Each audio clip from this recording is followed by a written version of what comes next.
جرم و سزا اور تفتیش کی ناقابل فراموش کہانیاں جو انسانی حرص و حوث کا آئینہ ہے۔ راوی ملک صفدر حیات، retired D S P. Post mortem کی رپورٹ کے مطابق چودھری نیاز علی کی موت 8 اکتوبر کی رات 10 اور 11 بجے کے درمیان واقع ہوئی تھی۔ اس کی موت کا سبب وہ تیزدار آلہ قتل تھا جس سے اس کی شہرت کاٹی گئی تھی۔ مقتول کے معدے میں شراب کی اچھی خاصی مقدار پائی گئی تھی۔ میڈیکل ایگزامینر کے مطابق جب چودھری کی موت واقع ہوئی اس وقت وہ شراب کے نشے میں ڈوبا ہوا تھا۔ شاید یہی وجہ تھی کہ وہ قاتل کے خلاف کوئی قابل ذکر مزاحمت نہ کر سکا تھا۔ مقتول چودھری نیاز علی کی تدفین کے بعد میں نے اپنی باقاعدہ تفتیش کا آغاز کیا اور مقتول کی حویلی میں پہنچ گیا۔ اس روز وہاں چودھری نیاز علی ماں اہل و عیال بھی موجود تھا۔ شاید میں ایک بات کا ذکر کرنا بھول گیا ہوں، وقوع کے روز چودھری نیاز علی حویلی میں موجود نہیں تھا۔ وہ گزشتہ 4 روز سے بیوی بچوں کے ساتھ سرگودا گیا ہوا تھا اور 1 روز پہلے ہی واپس لوٹا تھا، یعنی اپنے بڑے بھائی کے قتل کے 1 روز بعد مورخہ 9 اکتوبر کی شام کو۔ میں نے پوچھ تاچھ کا سلسلہ مقتول کی بیوی جمیلہ سے شروع کیا۔ ہم ایک علیحدہ کمرے میں آ کر بیٹھے تو میں نے کہا، جمیلہ بیگم، کوئی سوال پوچھنے سے پہلے میں یہ کہنا چاہوں گا کہ مجھے بڑے چودھری صاحب کی موت کا بہت دکھ ہوا ہے۔ میں آپ کے غم میں برابر کا شریک ہوں، لیکن اپنے فرائض سے بھی مجبور ہوں، اس لیے تمہیں نہ چاہتے ہوئے بھی میرے سوالوں کا جواب دینا ہوگا۔ اس نے جگر پاش نظر سے مجھے دیکھا اور خاموش رہی۔ میں نے چند لمحات توقف کیا، پھر کھنگار کر گلا صاف کرتے ہوئے پوچھا، جمیلہ، تمہارے اب تک کے رویے سے مجھے اندازہ ہوا کہ چودھری صاحب کی موت سے بہت صدمہ پہنچا ہے، لیکن چودھری نے زندگی بھر تمہارے ساتھ ناانصافی اور زیادتی ہی کی تھی۔ کیا میں اس تضاد کی وجہ جان سکتا ہوں؟ وہ سوالے نظر سے مجھے دیکھنے لگی۔ میں نے اپنی بات کی وضاحت کی تو وہ تعامل کرتے ہوئے بولی، تھانے دار صاحب، چودھری صاحب جیسے بھی تھے وہ میرے سر کا سایہ اور میرے بچوں کا سہارا تھے۔ ان کی زیادتیوں، ناانصافیوں اور کجدائیوں سے قطع نظر وہ ہماری اشد ضرورت تھے، اور جناب کسی نہایت ضرورت کے چھن جانے سے متعلقین تو دکھ ہی تو ہوتا ہی ہے۔ جمیلہ کا معصوم اور سیدھا سادہ جواب مدلل اور پرتاثیر تھا۔ وہ حقیقی معنوں میں وفا کی پتلی، ایک روایتی، مشرقی اور شوہر پرست عورت تھی۔ میں نے پوچھا، تم نے مجھے بتایا تھا کہ وقوع والی رات مقتول نے تمہیں تاکید کی تھی کہ دوسری صبح یعنی 9 اکتوبر کو تم اسے ضرور جگا دو۔ تمہارے بیان کے مطابق چودھری چک 34 جانے کا ارادہ رکھتا تھا۔ کیا تم بتا سکتی ہو کہ مذکورہ چک کیوں جانا چاہتا تھا، جبکہ وہاں اس کا چھوٹا سالہ سجاول اس کے لیے بڑے خطرناک جذبات رکھتا تھا؟ کچھ دیر سوچنے کے بعد اس سے نفی میں سر ہلا اور بولی، میں اس بارے میں کچھ نہیں جانتی۔ نازلی کا رویہ تمہارے ساتھ کیسا تھا؟ نہ اچھا نہ برا۔ میں سمجھا نہیں۔ میں نے سوال نظر سے اس کی طرف دیکھا۔ اس نے بتایا، دراصل بات یہ ہے کہ ہمیں زیادہ اٹھنے بیٹھنے ملنے جلنے کا موقع ہی نہیں ملا۔ وہ ہمہ وقت چودھری صاحب کے ساتھ ہی رہتی تھی۔ اس کے آنے کے بعد تو چودھری صاحب مجھے بالکل ہی بھول بیٹھے تھے۔ جانے اس بازاری عورت نے چودھری صاحب پر کیسا جادو کر دیا تھا کہ انہیں اس کے سوا کوئی نظر ہی نہیں آتا تھا۔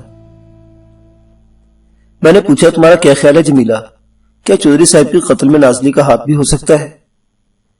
جو چودھری صاحب کا دل پھیر سکتی ہے وہ کچھ بھی کر سکتی ہے، جمیلہ نے جلے کٹے لہجے میں جواب دیا۔ اس کی وجہ سے نغمہ کو طلاق ہو گئی تھی۔ چودھری صاحب کو جانے اس میں کیا نظر آ گیا تھا۔ وہ نحوست کی نہ ماری نہ اس حویلی میں قدم رکھتی، نہ ہی یہ حویلی اجڑتی۔ جو ہوا اس کا مجھے بہت سخت افسوس ہے جمیلہ، میں نے ہمدردانہ لہجے میں کہا۔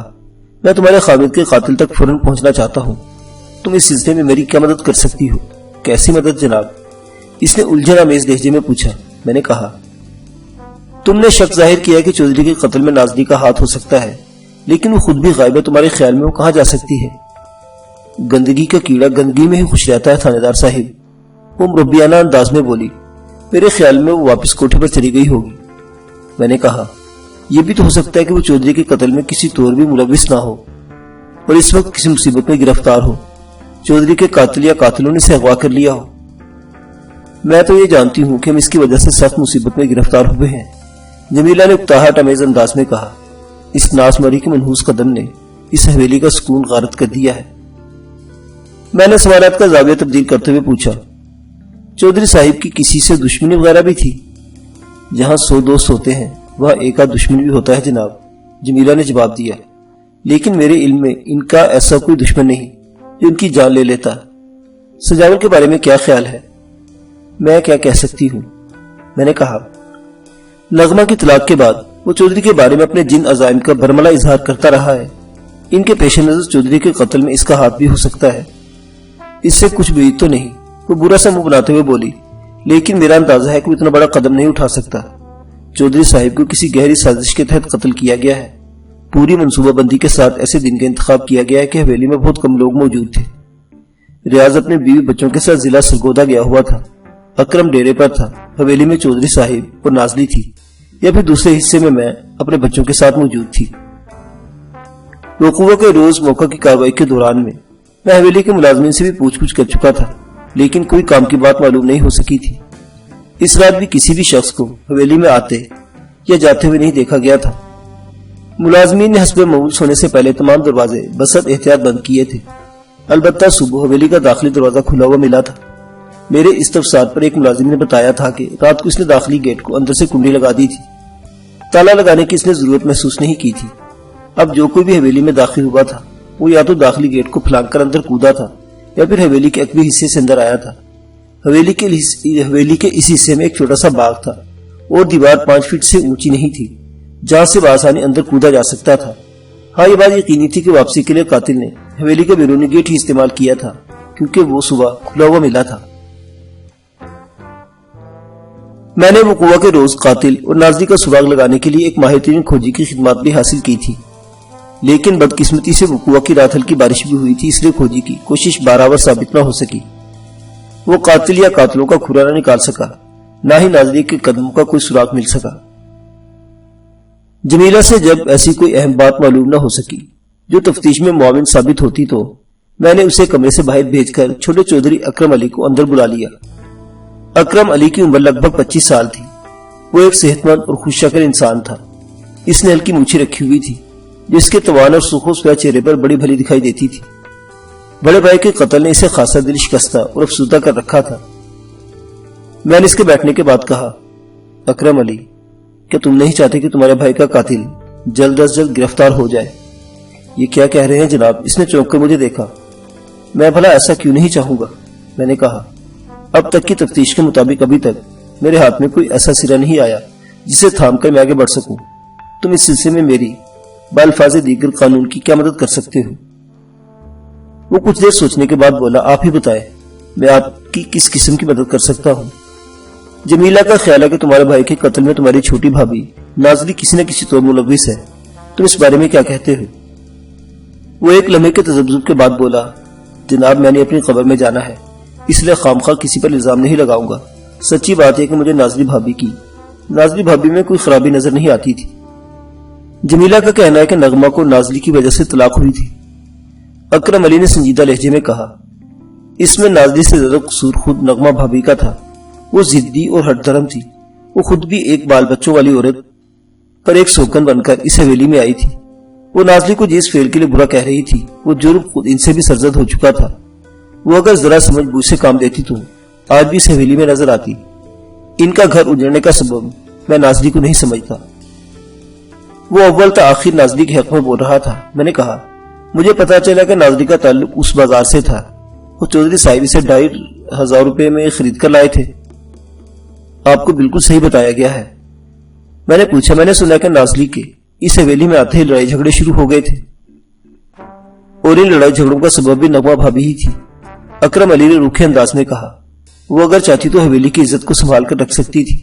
جتنا واویلا انہوں نے نازلی کی آمد پر مچایا تھا، اگر اس سے آدھا ہنگامہ بھی جمیلہ بھابھی نے ان کی آمد پر مچایا ہوتا تو انہیں لگ پتا جاتا۔ بھائی صاحب نے تیسری شادی کر کے کوئی اتنا بڑا قصور بھی نہیں کیا تھا کہ وہ میکے جا کر ہی بیٹھ گئی۔ وہ اپنی چھوٹی بہن سلمہ بھابھی کا گھر اجاڑنے کی بھرپور کوشش کر رہی تھی، لیکن اللہ نے سلمہ بھابھی کو خاصی سمجھ بوجھ عطا کر رکھی ہے۔ اکرم علی، تمہارے خیالات سے ظاہر ہوتا ہے کہ تم چودھری صاحب کی تیسری شادی کے حق میں تھے۔ میں نے معنی خیز انداز میں پوچھا، اس میں حق میں ہونے یا نہ ہونے کی کیا بات؟ اس نے چونک کر مجھے دیکھا۔ اسلام میں 4 شادی کی اجازت ہے، مگر انصاف کے تقاضے پورے کرنے ہوتے ہیں۔ بھائی صاحب اپنی بیویوں کے حقوق کا پورا خیال رکھتے تھے۔ میں نے کہا، تمہاری جمیلہ بھابھی کا خیال تم سے مختلف ہے، اور نغمہ بھابھی کا خیال بھی تو بالکل ہی مختلف تھا۔ اس نے سرسری لہجے میں کہا، ہر شخص کا اپنا اپنا خیال ہوتا ہے۔ میں نے اپنا نقطہ نظر بیان کر دیا ہے۔ میں نے ایک بات خاص طور پر محسوس کی کہ تمام گفتگو دوران میں وہ نازلی اور مقتول چودھری کے حق میں بولا تھا، اور کسی بھی موقع پر اس نے نغمہ کی حمایت نہیں کی تھی، نہ ہی جمیلہ کا ذکر سنجیدگی سے کیا تھا۔ اس سے یہ بات ظاہر ہوتی تھی کہ وہ چودھری اور نازلی کی شادی کو حق جانب سمجھتا تھا۔ میں نے سوال کیا، اکرم علی، تم وقوع کی رات ڈیرے پر کیا کر رہے تھے؟ میری اکثر راتیں ڈیرے پر ہی گزرتی ہیں جناب، اس نے جواب دیا۔ یار بیلی جمع ہو جاتے ہیں اور ہم تاش وغیرہ کھیلتے ہیں یا ادھر ادھر کی گپیں لگاتے ہیں۔ تمہیں کس وقت پتہ چلا کہ تمہارے بھائی کو قتل کر دیا گیا ہے؟ اس نے بتایا، حویلی کے ملازم راجو کو جمیلہ بھابی نے میرے پاس بھیجا تھا۔ میرا خیال ہے اس وقت سورج طلوع ہو چکا تھا۔ تم اس روز ڈیرے پر کتنے بجے گئے تھے؟ رات کا کھانا کھانے کے بعد، اس نے جواباً بتایا، شاید 7 بجے۔ اس رات ڈیرے پر تمہارے کون کون سے یار بیلی جمع تھے؟ اس نے نام گنوانے شروع کیے۔ جناب، ایک تو عارف جٹ تھا، محمد طفیل اور پھر منظور حسین تھا۔ میں نے تینوں نام اپنی ڈائری میں نوٹ کرتے ہوئے پوچھا، کیا وہ پوری رات ہمارے ساتھ ڈیرے پر رہے تھے؟ جناب، محمد طفیل تو آدھی رات سے کچھ پہلے روانہ ہو گیا تھا، اس نے جواب دیا۔ باقی دونوں صبح تک میرے ساتھ ہی رہی تھے۔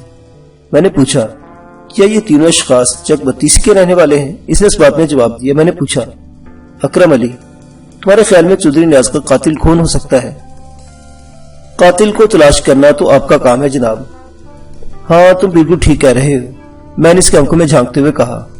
قاتل کو تلاش کرنا میری ہی ذمہ داری ہے، لیکن یہاں تو مدعی سست والا معاملہ پیش آ رہا ہے۔ آپ کیا چاہ رہے ہیں جناب؟ میں نے کہا، چودھری اکرم علی، ہماری تفتیش کی گاڑی شک کا پٹرول مانگتی ہے۔ تمہاری جمیلہ بھابی نے پکا شک نازلی پر کیا ہے۔ اس کے خیال میں نازلی چودھری نیاز علی کے قتل میں بلا واسطہ یا بالواسطہ ضرور ملوث ہے، مگر تم کہتے ہو۔ میں نے جملہ دورہ چھوڑ دیا۔ وہ جلدی سے بولا، یہ کیسے ممکن ہے جناب؟ وہ میرے سوال پر گڑبڑا گیا، جس بھی ہو کر بولا، میرا مطلب نہ نازلی تو خود بھی غائب ہے، ہو سکتا ہے اس سے کوئی بڑی افتاد آن پڑی ہو۔ پھر نازلی کو چودھری صاحب کے قتل سے کیا فائدہ پہنچ سکتا تھا؟ فائدے نقصان کا حساب تو مناسب موقع آنے پر ہی ہو جائے گا برخوردار، میں نے ٹھہرے ہوئے لہجے میں کہا۔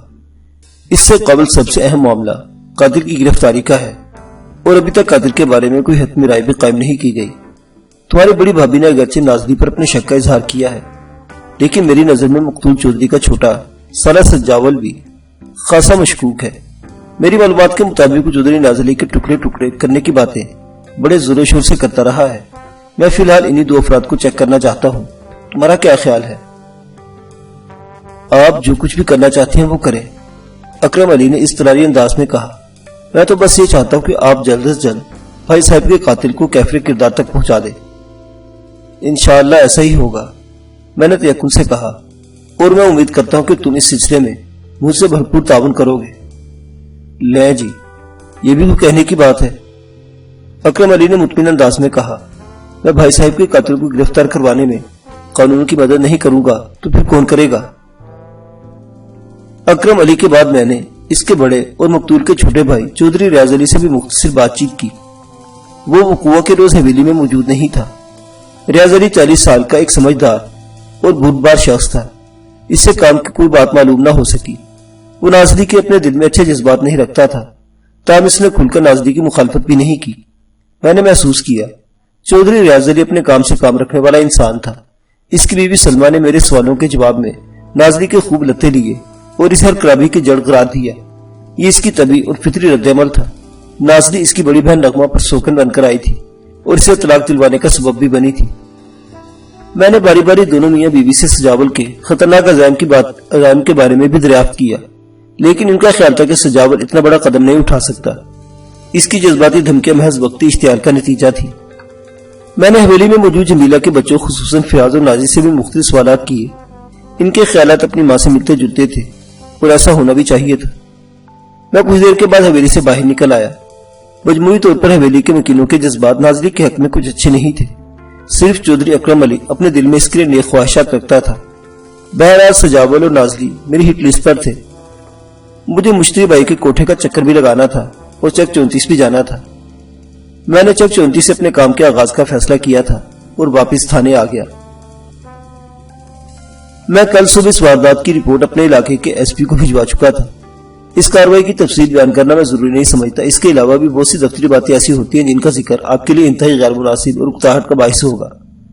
دراصل تفتیش کے دوران میں مختلف مراحل پر ہمیں بہت سے پاپڑ بیلنا پڑتے ہیں، بہت سی باضابطہ اور بے ضابطہ کاروائیاں ڈالنا پڑتی ہیں، تب کہیں تفتیش کی گاڑی لمحہ بلمحہ آگے بڑھتی نظر آتی ہے۔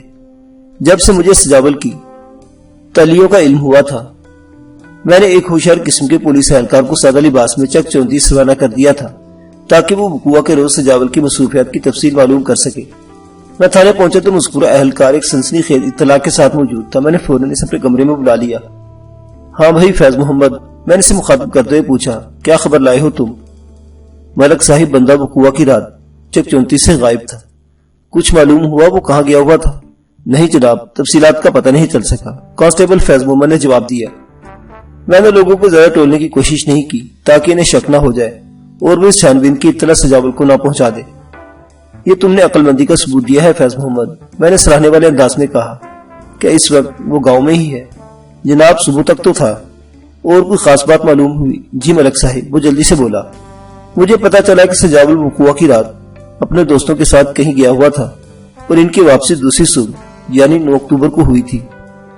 شاباش، تم نے بہت کام کی باتیں معلوم کی ہیں، میں نے دل سے اس کی تعریف کی۔ فیض محمد کے جانے کے بعد میں نے اسی وقت چک 34 جانے کا فیصلہ کیا۔ اس وقت دوپہر کے 2 بج رہے تھے۔ میں نے ASI وقار حسین کو اپنے پاس بلایا اور اسے پروگرام سے آگاہ کیا۔ پوری بات سننے کے بعد اس نے مشورہ دیا۔ ملک صاحب، میرا خیال ہے ہمیں کل صبح چک 34 جانا چاہیے۔ میرے استفسار پر اس نے فوری طور پر وہاں نہ جانے کی وجہ یہ بتائی کہ ہم شام سے پہلے مذکورہ چک نہیں پہنچ سکتے ہیں۔ اس موسم میں دن خاصا چھوٹا ہوتا ہے اور 6 بجے تک شام ہو جاتی ہے۔ ASI کی بات خاصی معقول تھی، اس لیے میں نے اپنے پروگرام کو دوسرے دن تک ملتوی کر دیا۔